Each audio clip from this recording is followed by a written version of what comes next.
Hey, babe, I got a question for you. Okay. Like, be honest. All right. Do you have fun with me? I do. Well, you said that mighty quick. You want me to tell you when? Yeah. My best times. Don't tell it all. Well, you know what? Marriage can be fun. Right? Maybe you're in a space where you feel like your marriage is mundane or it feels a little boring, a little routine. This video is made just for you. Stay tuned.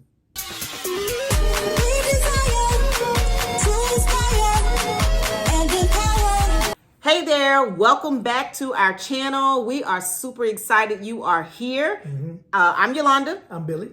And we are Living Peace Marriage. Yes. And we are here to help you make marriage fun again. That's what we're going to talk about in this video. Do you have fun with me? I do.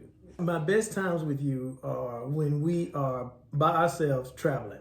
Oh. We talk a lot. Road trips? Road trips. We don't have the radio on. We talk. Okay. We share. And a lot of the best ideas come when we are traveling together. Remember when you first met and you connected and you used to talk on the phone all day, all night, text each other, and we met, social media wasn't around, that type of thing. Were we texting each other? Was that a thing? But we had the giggly gooks. You know what those are? No, I don't know what inside those and just make you feel so special and fun. You know what? You does. funny. It does. When you would ask me to go back out on a date, even if we had just finished the date, I was excited to go back out with you again because you were a lot of fun. But then when marriage hits in and you've been married for a while, the giggly gooks are gone. These are the 5 ways to make marriage fun again. 5 like ways. Right now, this year, make your marriage fun again. You do these 5 things, your marriage is going to be popping, popping, popping. And listen, don't just listen to what we're saying and say, we've heard that before. I mean, give this a listen. This is going to be kind of good here. Right. Even if you've heard it before, have you done it? No. Like, probably not. Have you acted on it? Some of us all fall off those things, right? Okay, let's get right down to it. Get down to it. All right, here we go. Number 1, protect your intimacy. Yep, we started with the banger. We're going first, right into it. The connection is critical if you're going to make marriage fun again. Yeah. I mean, we are blessed to be married. So if you watch this video, you're married, you are blessed to be married, right? And one of the beautiful things that happens in marriage is intimacy, the connection. Yes, sex, the touchdown, right? But there's also these first downs, second downs, and third downs that happen before the touchdown. If you know what I mean, you know what I mean. So make sure you're hitting all those downs. Your first down, that physical touch. Hitting all the downs. Physical touch, that spiritual intimacy, that emotional intimacy, that intentional connection. Yep. You want to protect that. So when I mean protect that, that means that if you've had a long day, you come home, but y'all know y'all been texting each other about those moments that y'all want to have later on. Don't let the enemy come in and get you upset about something. And then you just be like, we'll do it tomorrow night. And then it's the next night. And then it's the next night. You look up, it's weeks and months later. Yeah, you gotta go ahead and make sure that you protect that. Protecting is important. Protecting is important because the thing about it is when you get ready to do it or when you think about doing it, there's so many things that come in. The kids might say the wrong thing. Yep. Kids might not clean the room up. Yep. Kids might not go to bed. Something can happen. Why didn't you take the trash out? Why didn't you do this? Do not let it get to anything you. like that get into that. You know what? You have this thing for us is protect your Fridays. You always tell me that. Protect your Fridays. Yeah. And Billy will make sure obstacles are moved out of the way so that my Friday could be protected. Meaning that if we haven't discussed dinner for that day, he makes sure, hey, I'm going to the store. What you think about dinner? Any obstacle that could probably kind of get me triggered for some reason, then he would be intentional about helping make sure we protect that Friday. Because Fridays are typically our time together. Yeah, but Fridays have been the time when the enemy has tried to come in our house. Yeah. For us, I can't speak for everybody. Yeah, that's true. But for us during the week, we're good. Yeah. We send our little text messages. That's right. We see each other. We go to bed good and all of that. But it seems like when the weekend, when it's time for our family time, something always happens at that 5 o'clock hour when we getting off work and coming home to have family time that whole weekend. That's when the enemy always came up. So Yolanda and I had to set up a fort. The thing about protecting your Fridays, because if something happened on Friday, for some reason, it would linger on the Saturday. And linger on the Sunday, and then you back on your Monday routine. And that's why we always say protect that Friday, because most weekends, you may be off together. That may be the time you spend together. Not everybody had that same schedule, but if that is, then that can really hinder it. So that's number one, protect your intimacy. Yeah. Number two is plan your fun. What does that mean, babe? For me, it's planning things together, okay? I love spending time with my wife. I mean, Yolanda and I have such a great time. I had to get to a point to where sometimes it didn't really matter if financially we were able to do it or not. Let's just do it. You know what I mean? We didn't have to go to Vegas, but there are some places right around where we live that we could go and it could just be us. Right. And just enjoy ourselves. Even if we stayed a night somewhere together, had a nice dinner, and then just enjoyed ourselves. Set the time aside. And then I want to say about planning your fun, just go back to remember what you enjoy most. Is it skating, bowling, tennis, golf? You know, what do you like doing together? Maybe you should just work out together. Everybody thinking about working out right now, top of the year. Yeah. So why don't you take a walk together, go to the gym together, doing those things together, but plan it out. Right? Be intentional about it. If it's a trip you want to go on this year, what trip is that? Where do you want to go? Start looking now. So that way you know fun is on its way. It's on its way. One thing that we did is you enjoyed riding motorcycles. And so it was something I struggled with, you know, for a long time, just through the history of it. But eventually I got a motorcycle, and that was something we would plan to do and look forward to doing on the weekends. Another thing you can do too is my wife loves cooking shows. Yes, I do. Yes, I do. So it's nothing like for us to get together in the kitchen and cook together. And me, you know, I'm gonna talk like I'm on TV. Right. And you know, my wife is gonna put the bread in the oven, and then we come back from commercial. Have fun with it, whatever you do. Just make some fun with it. Get the family involved. Whatever it is, plan your fun. That's number two. All right, number three. Are you ready? Number three is prepare for whatever.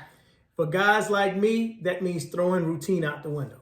I am a routine type of dude. Let me tell you. I got things I want to do when I want to do them. And especially during a rough week, come home, ready for the weekend, don't tell me nothing. All of that needs to be thrown out the window. Yes. It's time for spontaneity. It's time for things to move. I got to tell y'all this. I got to tell you. So when we met, he is the most structured, routine, like everything happens like clockwork, same type of thing. And I'm very spontaneous. Last year, I booked a trip to the Punta Cana. I booked that trip probably 7-8 days in advance. Yeah. Wasn't it? Yeah. I called him up and said, hey, you want to take a trip next week? Can you get off work? I mean, that spontaneous. It was cool though, because, you know, a lot of times when you plan stuff, 4 months later, when you plan to do it, when the fourth month get there, you're like, man, I don't know if I really want to do this. When you do it like that, and it happens right then, that's kind of fun. That is kind of fun. Yeah, that was pretty fun. That's right. Pretty cool. So prepare for whatever, which basically means be flexible. If you want to make your marriage fun again, right now, this year, in 2024, then prepare for whatever. Right. Don't be so stubborn. Right. Don't be so stubborn. And so sometimes we have to call ourselves out on that. So, all right, number 4, let's keep rolling. Number 4, practice talking again. Practice talking again. Okay, so what do you do when you both used to talk all the time? Right. What do you do when one spouse feel like they're holding stuff back? There's some private things going on, or they're talking to their friends and their side of the family more than they're talking to you. Yeah. Or other people know more about what's going on with them right now than you. So let me say something. Let me interject for a second. Go ahead. We live in a society that can take you away from the intimacy of conversation. And I say that because we talked earlier about how we are when we first get together, when we first got married, and how things were. It's so easy to get comfortable in our homes with social media, the movies we can stream and look at on our phones, that we can get in a certain box, and that's all we want to do. So then when conversation comes, one might be ready to talk when the other is not ready. And that happens all the time. The time when we both wanted to talk is gone. And now we got to get that back. And the way you do that is you have to practice talking about everything and talking about nothing. Right? That's our rule. Talk about everything and talk about nothing. And also, how often do you talk? So when I say talk about everything, talk about nothing, that means, hey, text them throughout the day. Hey, how's your day going? What's good about it? Check in, right? It's not like you got to, that they're sergeant with your spouse and that they always got to know where you are, what you're doing, where you're going. It's just that practice helps you to talk about everything. And then when you talk about nothing, you can be sitting down at breakfast together. Yeah. And instead of getting on the phone like you normally do, put the phone down and Put the say, phone down. what you plan on doing today? Yep. I'm just going to the office. That's cool. What are you going to be doing at the office? Exactly. You know what I mean? You don't have to, it doesn't have to. If you can take it as serious as practicing talking and practicing listening, then the conversation doesn't sound like it's not going anywhere. Yeah. You're having it. You have to genuinely be curious to talk about everything, talk about nothing. So that is the skill set, is curiosity. So if you have conversations with curiosity and not judgment, demanding, come from a place of curiosity, and then that will help you practice, talk about everything, talk about nothing. So practice talking again. Yeah. Right. This is all important because, marriages are sacred. Marriages are anointed, and the enemy is trying to pull you all away any way you can. You can sit there in quiet and in your box and say, our marriage is good all you want to. But when the conversation breaks down, when the time together is gone, and when you don't practice intimacy, you're going to be separated. Okay? You've got to protect your marriage. Number 5, the final step. Number 5 is purify your heart. Purify your heart. Purify your heart. Purify. Which basically means that you got to release any resentment, any frustration that you may be holding on to, any unforgiveness you may be holding to. How are you going to make your marriage fun again when you holding on to stuff? And if you are struggling in your marriage right now and you got several issues, hey, go back to our YouTube channel. And there are several videos of teachings that will help you start to release those things that we teach you. Yeah. But right now, we want to help you spice that marriage up, right? Spice it up. Make it fun again. Cayenne pepper. That's real spicy. Spicy. Hot. Like sizzle. A little hot. Yeah. Okay, so what do we mean by purify your heart, babe? It's almost like you've got to get rid of the mess that's in there.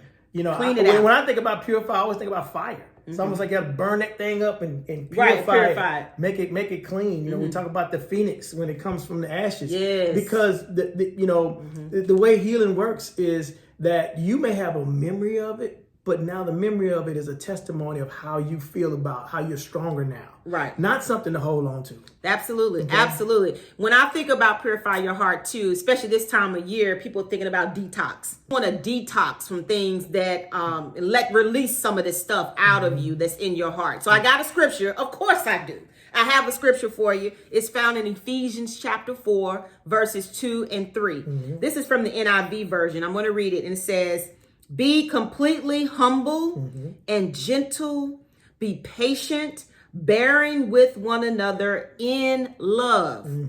Make every effort to keep the unity of the Spirit through the bond of peace.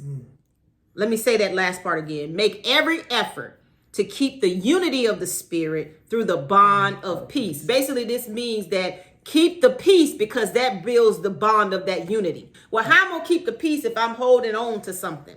How am I going to keep the peace if they made me mad 2 weeks ago and we still ain't talked about that? Yeah, the biggest thing you got to do is pretty much letting the enemy know he tried. You tried it. Okay, if you think of it like that, you got to get off of looking at each other and say, you think you got over me just because I forgave you. No, it's not about that. It's about the enemy tried to destroy what you had and he lost. That's right. Okay, that's what you got to give him. Because from here on out, we going to make it. Yeah. Okay? Hey, you got to have that attitude, that fire in you that says, I am taking control of my marriage. That's right. I'm going to make this work. And whatever happened in the past is what he tried to do. And it ain't going to work. It ain't going to work. Not today, Satan. Not today. One thing we teach is, our ministry is called Live in Peace, right? Live in peace. Because we are on a mission to help couples live in peace and not pieces. And so if you live in peace, we know peace comes from God, and that peace means that you have been led by the Spirit. When the Spirit is leading you and you have that peace, if you can walk in peace in the middle of chaos, that means you're walking by the Spirit. And if you hold on and keep your peace, that's going to build your unity. And that's what the scripture is saying. Make every effort to keep the unity of the Spirit through the bond of peace. And when you think about the bond of peace, you got to think about God intervening for you to get you through the mess. Yep. The chaos is not God. The things that are in this world that worry and stress you are not God. Yep. God is God all by himself, and he will get you through. So don't worry about what's going on around you. Don't worry about what's being said. Don't worry about what's being thought about you. What you have to do is understand that God has forgiven you. He's washed you. He's blessed you, and he's going to carry you through. And that's why you tell the devil, not today. Not today. Not today. So these are our 5 ways to make your marriage fun again. I told you that last one was going to be great. Thank you for watching this video. Please be sure to like and subscribe. Until next time, live in peace.